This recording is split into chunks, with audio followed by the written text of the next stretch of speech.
So you've got a European style plug and you want to put on a UK style plug. What you really need is a screwdriver, a flat bladed type. Can you see that? And ideally a pair of wire cutters. But if you haven't got wire cutters, a pair of scissors that you don't mind ruining, or just an old beaten up pair of scissors, and you can do it with a box knife or Stanley knife as we call them, just a sharp blade. So I'm going to attempt to show you with a pair of scissors because that's slightly trickier to do it that way. So first thing, be brave. Just double check first that it is 230 volts. We're in the UK, we're 230 volts. In Europe, they're normally 220, but it says on here, I don't know if you can read that, but it says 220 to 240 volts. So you know you're good there. And we'll just take another quick note of that. It says maximum 600 watts, but we'll come back to that. So be brave. Chop the cable off near the plug. Just leave a little bit on there, and I'll explain if we need to there. Okay, so the colours are what we call harmonised colours, which is brown, blue and yellow and green, which is the same as the UK colours. Now you've cut that off, we want to strip back this cable. I normally just do it from memory, but if you go sort of just over sort of about 40 millimeters, 20 millimeters, cut it back 40 millimeters. Let's start there. So I use a sharp knife here and just very carefully just put a little score in. It takes a bit of practice to do this, and then bend the cable back. Now, because different cables have different toughness of outer sheathing, you kind of have to just practice a little bit. So I put a little bit of tension on the sheathing, if you can see that, just to cut through. Careful not to cut the inner cores, the actual coloured insulators inside. You just put a little nick in there and pull back. The aim is to score all the way around until, if you look at that, look, you can just see, just needs a little bit more there. This knife's not particularly sharp. Okay, so now I've got that, and then just pull that apart. There we go. So now the way that I do this is so I've cut off about 40 millimeters of about inch and a half, something like that, of the outer insulation, and then you simply want to cut them in this order.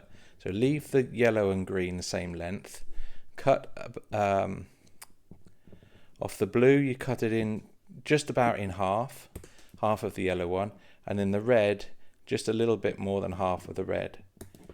So you've got that.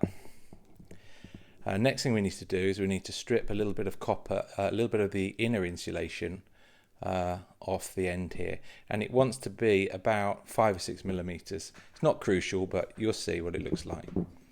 Now if you've got a pair of wire cutters, you use these and you nip around the edge and pull that off. Let me just do that quickly. Twist the conductors, and that's around about 5-6 millimeters, something like that. Do the same to the other two, but I'll use a knife, and simply because if you've only got a knife, you need to know how to do it. So all you do is you press the knife. I use it against my finger. You might want to use something else if you're not particularly dexterous, and just roll it in your finger and thumb till it scores it, and then that should just pop off like that. Same with this one. Mark it on, roll it in your finger and thumb, and pop it off. And then just twist these conductors so that they don't all sort of splay about all over the show. Right, so pretty much that's what you've got. Alright, get your English UK plug, use your screwdriver. You can use a Phillips screwdriver to this, it does both on there.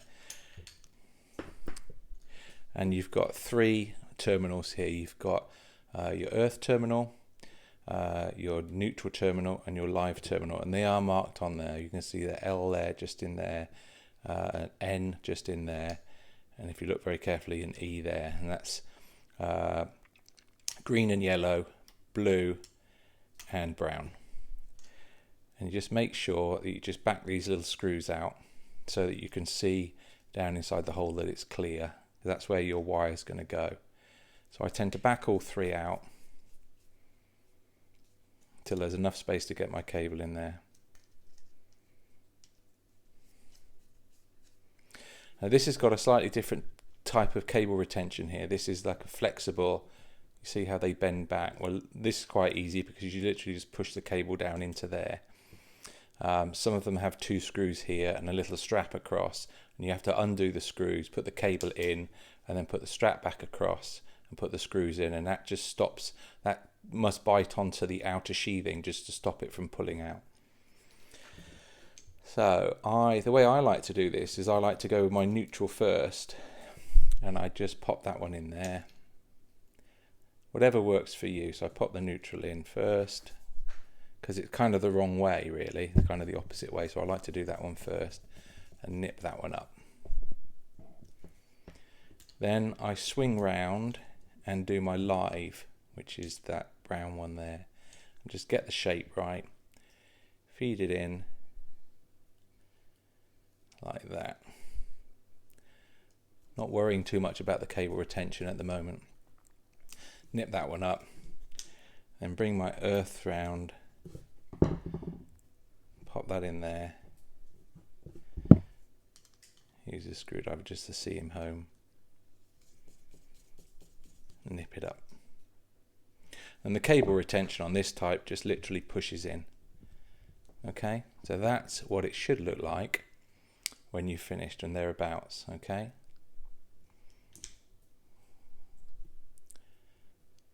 and then that won't pull out from there. Now I made note earlier that this piece of equipment, which is a coffee frother, it says there on there it's 500 to 600 watts. There, 500 to 600 watts.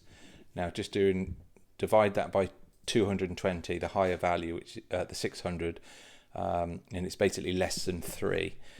So that means that this piece of kit will use less than 3 amps. So really what you should do is put in a 3 amp fuse. So most people don't bother, they just leave a 13 amp fuse in there, and although that'll work, it's not technically correct. You should put in a 3 amp fuse. So here I happen to have one. Voila, they're easy to pick up, these things. Pop that into the fuse carrier. Make sure your connections are all checked tight, which they are. Flick that over. Tighten up the main screw, just nip that up, and there you have it. Chuck that one in the bin.